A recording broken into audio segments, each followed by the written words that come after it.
نحمده ونصلي على رسوله الکریم اما بعد۔ میرے محترم مسلمان بھائیوں، اس سے پہلے کہ میں اپنی گفتگو کو شروع کروں، تمام مسلمان بھائیوں کی خدمات عالیہ میں عید الاضحیٰ کی مبارکبادی پیش کرتا ہوں۔ عید الاضحیٰ اور عید الفطر یہ دو عید ایسی ہیں کہ جن کو اللہ رب العزت نے اپنی طرف سے مشروع فرمایا۔ عید الفطر رمضان کے روزوں کے شکرانے میں کہ آدمی نے مہینہ بھر روزہ رکھا، اس کے شکر گزاری کے لیے اللہ نے عید الفطر خوشی منانے کے طور پر یہ عید الفطر کو مشروع فرمایا اور اس وقت نماز کو واجب قرار دیا۔ اسی طرح عید الاضحیٰ اللہ رب العزت نے حضرت ابراہیم علیہ السلام اور حضرت حاجرہ علیہ السلام ان دونوں کی جو قربانیاں تھیں اس کی یاد میں اللہ نے یہ عید مشروع فرمائی کہ ان کا عمل اللہ کو اتنا پسند آیا کہ قیامت تک کے لیے اس کو جاری فرمایا، اور حضور اکرم صلی اللہ علیہ وسلم نے اسی پر عمل فرماتے ہوئے عید الاضحیٰ کی سنت کو اپنی امت پر واجب قرار دیا، اور اس موقع پر قربانی بھی کی جاتی ہے کہ یہ بھی حضرت ابراہیم علیہ السلام کی یاد تازہ اس سے ہوتی ہے۔ عید الاضحیٰ انشاءاللہ بروز ہفتہ 1 اگست کو ہم منائیں گے۔ عید کی نماز عیدگاہوں میں پڑھی جاتی ہے، اور یہی مشروع ہے۔ حضور اکرم صلی اللہ علیہ وسلم نے ہمیشہ عیدگاہوں میں ہی نماز پڑھی ہے، لیکن اس وقت حکومت کی طرف سے کچھ پابندیاں اور ممانعات ہوئی ہے، اس بنا پر ہم عیدگاہوں میں نماز پڑھے بغیر مساجد میں ادا کریں گے اور کہیں نہیں۔ اور جب مساجد میں عید کی نماز پڑھیں گے تو وہ تمام قواعد اور ضوابط جو ہم فرض نمازوں کی ادائیگی کے موقع پر مسجدوں میں لحاظ رکھتے ہیں، جن قواعد کا، اس کو ہم ملحوظ رکھتے ہوئے، یعنی سوشل ڈسٹنس اور سماجی فاصلے کا لحاظ کرتے ہوئے ہم نماز پڑھیں گے۔ اس بات کا بھی خیال رکھیں کہ عید کی نماز اول وقت میں علی الصباح 6:30 بجے ادا فرما لیں۔ اس کی وجہ سے اس میں فائدہ یہ بھی ہے کہ اگر ہم اول وقت میں مثلا 6:30 بجے ہم نے نماز پڑھ لی تو اس کے بعد ہم اپنے جانور کی قربانی دیں گے اور جانور کا گوشت ہم قربانی کا کھائیں گے، تو یہ بھی ایک فضیلت کی بات ہے۔ حضور اکرم صلی اللہ علیہ وسلم کا یہی معمول تھا، عید الاضحیٰ میں اپنے قربانی کے جانور کا گوشت تناول فرماتے تھے، اور پھر اس وقت کوئی چہل پہل نہیں، آمد و رفت نہیں، دکان نہیں، مارکیٹ نہیں، کچھ نہیں۔ ہم عید کی نماز پڑھیں گے تو سکون اور اطمینان کے ساتھ ہم ادا کریں گے۔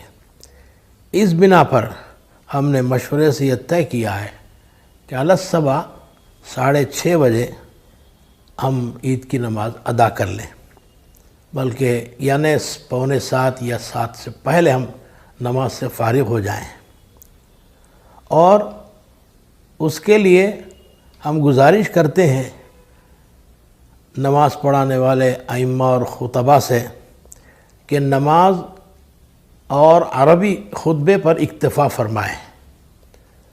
خطبہ حضرات اس طرف خاص توجہ فرمائیں۔ جو کچھ مسائل بیان کرنا ہے، کل جمعہ ہے، جمعے کا خطبہ ہے، اس میں آپ جو کچھ تفصیل سے بیان کرنا ہے آپ بیان فرما دیجئے، لیکن عید کے خطبے میں صرف عربی پر اکتفا فرمائیں،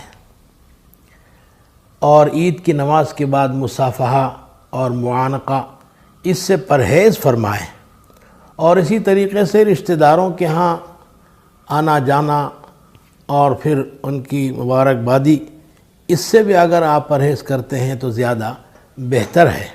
آج کل کے ماحول میں جب کہ کرونا کے مرض کے پھیلنے کا امکان ہے، جیسا کہ لوگ کہتے ہیں، اس بنا پر آپ حضرات عید کی نماز کے بعد رشتہ داروں کے ہاں زیادہ آمد و رفت سے ذرا گریز فرمائیں، اور نماز عید کے لیے آتے ہوئے اپنے ساتھ بچوں کو نہ لائیں، اور جو عمر رسیدہ حضرات ہیں ان سے گزارش ہے کہ وہ بھی ذرا احتیاط فرمائیں مسجد میں عید کی نماز کے لیے آنے سے۔ اور جب ہم عید کی نماز سے فارغ ہو جاتے ہیں تو اس کے بعد اپنے قربانی کے جانور کو ہم ذبح کریں گے۔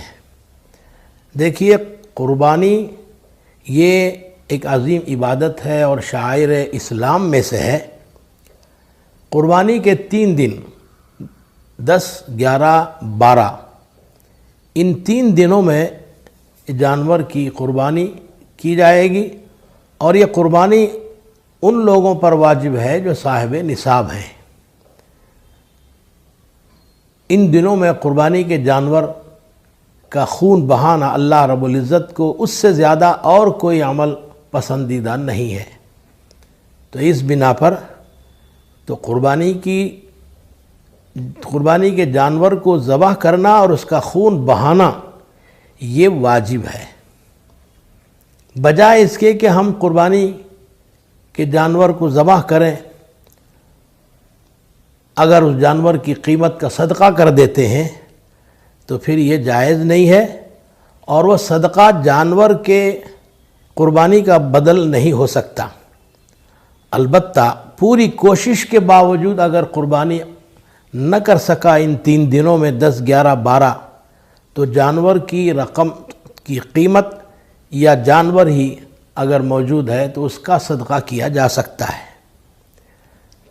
قربانی دیے بغیر اگر آدمی اس کی قیمت کو مساکین پر، غربا پر تقسیم کر دے تو اس کی قربانی ادا نہیں ہوتی۔